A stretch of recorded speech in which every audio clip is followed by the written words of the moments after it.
Começa agora mais um Ambiente e Construção aqui pela Band e nós vamos continuar falando dos nossos recursos hídricos, só que hoje mostrando a relação entre a geração de energia elétrica no país e a falta de chuvas na região sudeste. Precisamos economizar energia. E a TV CREA Minas vem aí mostrando a presença da mulher na engenharia. O Ambiente e Construção está começando e conta com a sua companhia.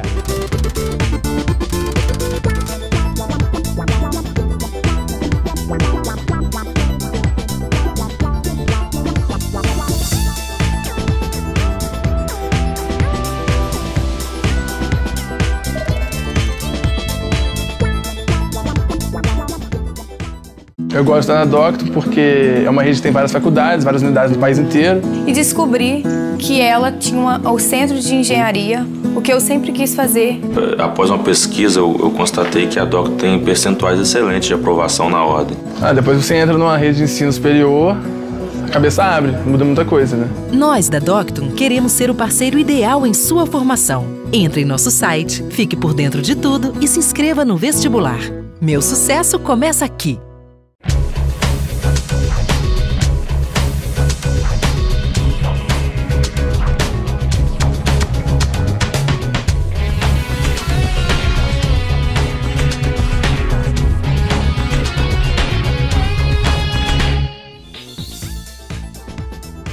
Olá, como vai? Esta semana choveu bastante na região sudeste.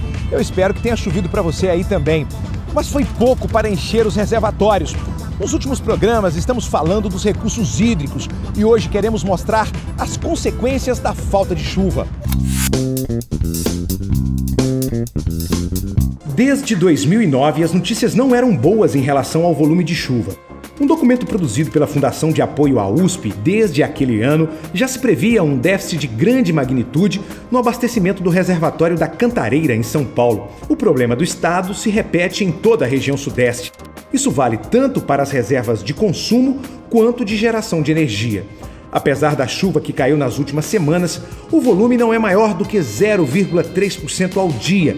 A explicação é óbvia. Da mesma forma que o nível vem baixando gradativamente desde 2009, para que tenhamos um volume desejável, é preciso acumular chuva de longos períodos. Essa estiagem, ela já vem acumulando ao longo de alguns anos. Ela é uma estiagem pontual, porque os reservatórios são reservatórios grandes, com capacidade de suportar períodos curtos de estiagem. O planejamento segue o princípio da previsibilidade, mas precisa ser feito investimentos. O professor destaca que, no caso da deficiência na geração hidrelétrica, entram em atividade as termoelétricas, que também dependem de planejamento na aquisição do combustível. Veja. O setor energético ele demanda frequentemente de planejamento. Então você tem que planejar prevendo os anos futuros para você fazer as reservas de combustível, as previsões de chuva. Então tudo isso englobam o seu planejamento, onde você tem uma visão de futuro. Quando você tem alguma variação desse planejamento, você pode ser pego de surpresa o que está acontecendo atualmente. E aí você, devido à estiagem, você não pode contar com os recursos hídricos através das hidrelétricas. Então você tem que ter o aporte das termoelétricas. Porém, também dependem de um planejamento e de compra de combustível. Mais de 70% do potencial energético do país é gerado pelas hidrelétricas. Quando não chove, é preciso ligar as termoelétricas, que têm um custo muito elevado. Não vamos nos atentar ao preço da energia elétrica, que subiu mais de 20% e que vai aumentar ainda mais nos próximos meses. Entrou em vigor uma nova modalidade de tarifação de energia. Significa o seguinte: quanto mais usarmos as usinas termoelétricas, mais vamos pagar no final do mês. São as bandeiras tarifárias, como a tarifa do táxi, por exemplo. Dependendo do horário do consumo, podemos pagar mais. Voltemos então à origem do problema: o aumento da demanda e o déficit na geração de energia. O único recurso é economizar. Aliás, mais simples ainda, é racionalizar, usar de forma consciente. E não adianta achar que está chovendo em sua região, por isso a energia está garantida. Não, o sistema ele é interligado. Não importa aonde está faltando água ou aonde está com abundância de água, aonde você consegue gerar ou aonde você não consegue gerar, porque o sistema é interligado. Então, as usinas do Sudeste podem alimentar o Sudeste, pode alimentar o Sul, pode alimentar o Nordeste, você tem como planejar e fazer uma operação distribuída. Você distribuir essa potência tanto de um estado, de uma região para outra. Pelo menos neste aspecto, o sistema é moderno e permite distribuir a energia de forma igualitária.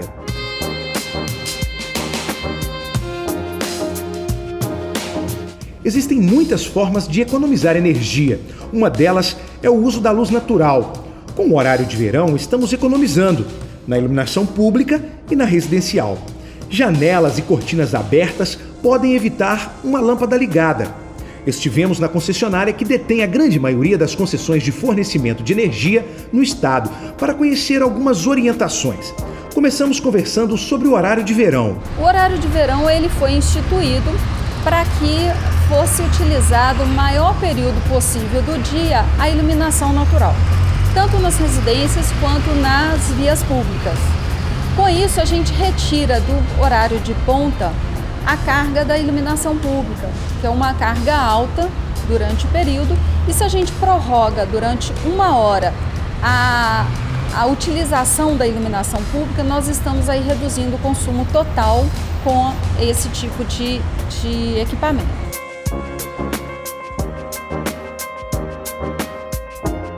A expectativa de economia da concessionária nesse período de horário de verão é de 4%. Ainda não temos os números ainda, porque o horário de verão ainda está vigente, mas é uma economia considerável. Depois do intervalo, vamos continuar falando de economia de energia. Dicas básicas para você avaliar se há perdas na sua rede e dicas simples para gastar menos.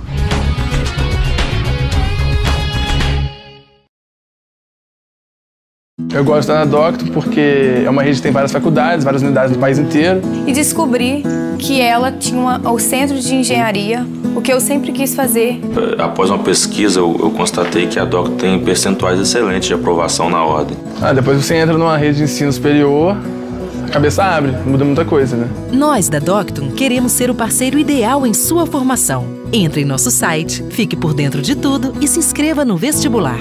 Meu sucesso começa aqui.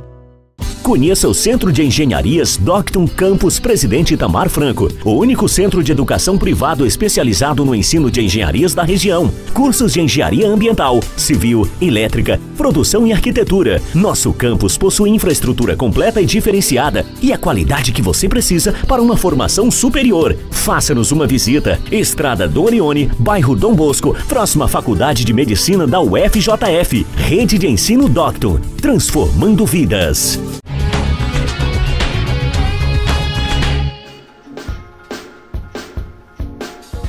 Preocupados com a falta de chuva, com o baixo nível dos reservatórios de consumo e de geração de energia, nós damos sequência em uma série de programas para falar sobre o assunto. Além de economizar água, é preciso racionalizar o uso da energia elétrica, que para ser gerada depende de água. Aliás, muita água. Vamos então conhecer algumas dicas básicas. Se a geladeira da sua casa foi presente de casamento do século passado, pode enfiar a mão no bolso e comprar outra. Você pode ter uma outra geladeira nova que utiliza apenas 50%, 30% da energia que você utiliza hoje na sua geladeira, fazendo o mesmo serviço ou até melhor do que a sua geladeira atualmente. E o ar-condicionado fica ligado mesmo quando você sai da sala ou quando as portas e janelas estão abertas? Veja como funciona este aparelho. Esse período de verão é o período que a gente utiliza muito ar-condicionado, que é uma carga muito pesada, né? É o vilão do verão, é o ar-condicionado. Então, se a gente puder evitar de utilizar o ar-condicionado com portas e janelas abertas, você está reduzindo o consumo dele. O ar-condicionado ele funciona mais ou menos como a geladeira. Todas as vezes que você abre a porta da geladeira, está entrando calor, o motor vai ter que funcionar durante mais tempo para restabelecer aquela energia, aquela temperatura ali de dentro. O ar-condicionado é a mesma coisa. É bom ficar atento. Dicas básicas podem garantir uma economia considerável no final do mês. Porém, investimentos nas construções podem garantir um resultado ainda mais significativo. Nós podemos optar por buscar soluções mais eficientes, como placas de aquecimento solar, para você estar aliviando o sistema elétrico que hoje passa por essa necessidade de redução de demanda ou de uso eficiente, consciente da energia.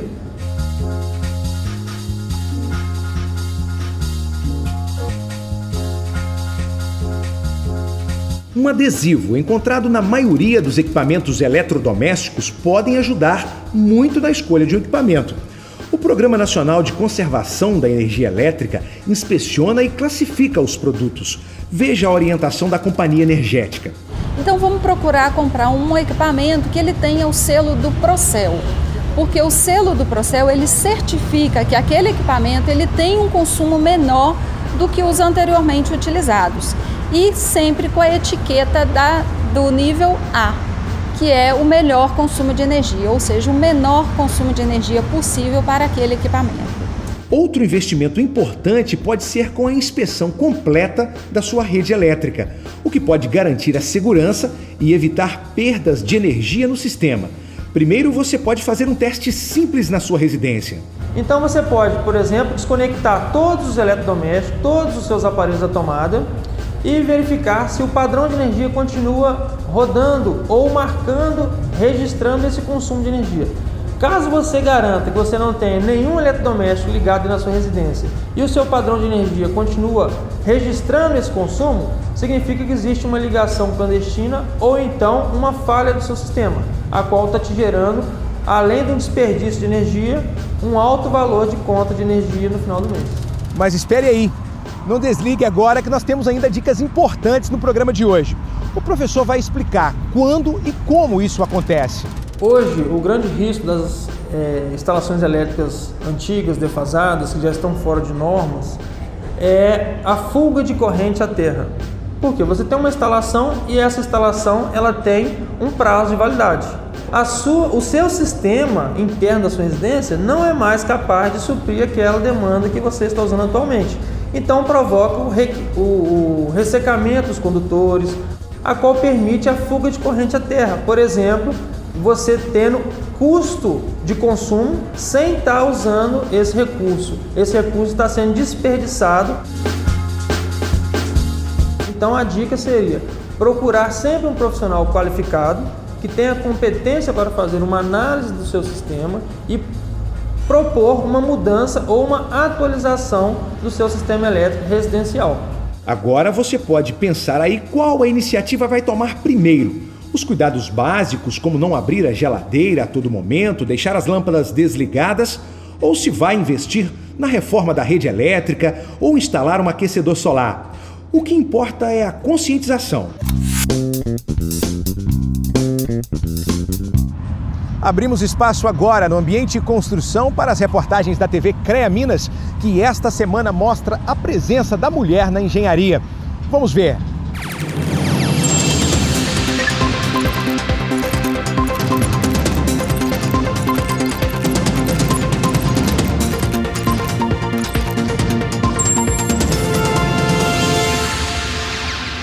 Olá, veja um pouco do que a gente preparou para você no programa da TV CREA Minas.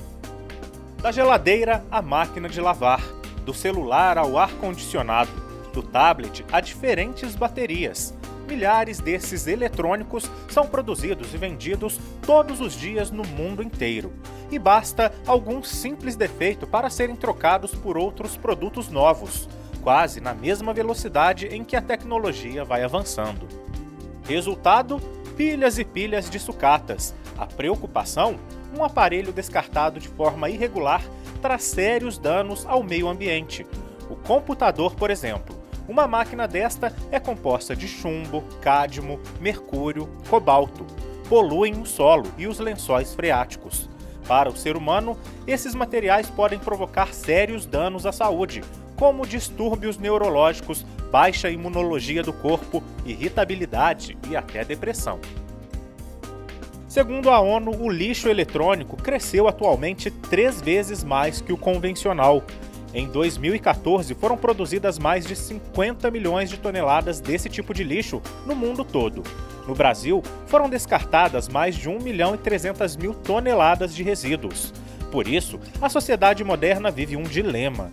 O desenvolvimento tecnológico é essencial, mas o que fazer com o que, a princípio, não tem mais utilidade? A resposta pode estar em 3 palavras: reduzir, reutilizar e reciclar. E iniciativas regionais merecem destaque nesse caminho para o descarte correto. Em Betim, na região metropolitana de Belo Horizonte, esta empresa faz a triagem de computadores que não são mais utilizados. As peças são separadas e podem ser recuperadas. Algumas são repassadas até para outros países, um setor que tem muito potencial para crescer. Em média, 50 toneladas de equipamentos chegam aqui todos os meses. Computador, celular que funciona ainda, mas não tira foto, não entra na internet, o pessoal não quer mais. A mesma coisa computador, que não roda programas mais novos. E então chega das mais variadas formas, né? Equipamento de som também, muito antigo, telas, televisões hoje, televisão e monitor, a maioria chega funcionando ainda. TV de tubo e monitor de tubo. Para Ricardo, ainda é preciso solucionar alguns problemas. O descarte incorreto desse tipo de lixo é cultural. Faltam políticas e campanhas para conscientizar a população e mostrar que é possível reutilizar os eletrônicos. Observando isso, ele resolveu montar o Centro de Reaproveitamento.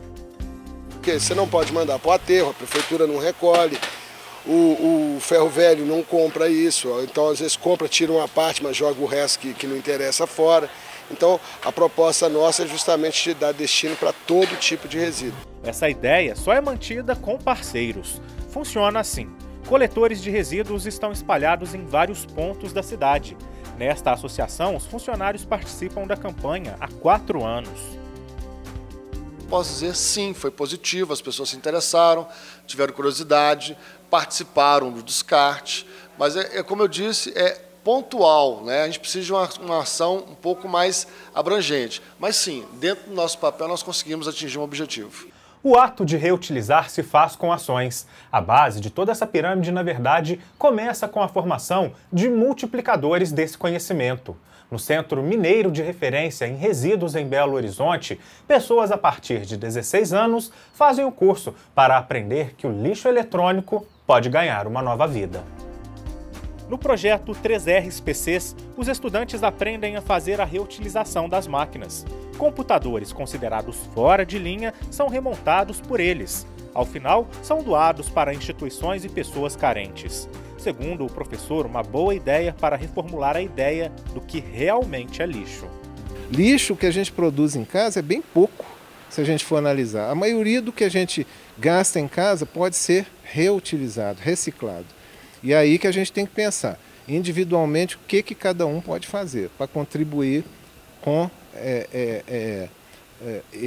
essa minimização desse problema, tá? Que realmente está se tornando um problema muito sério.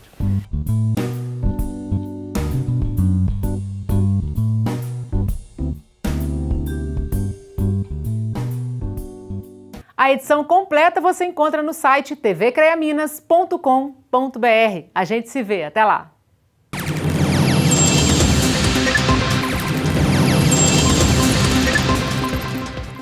Por hoje é só.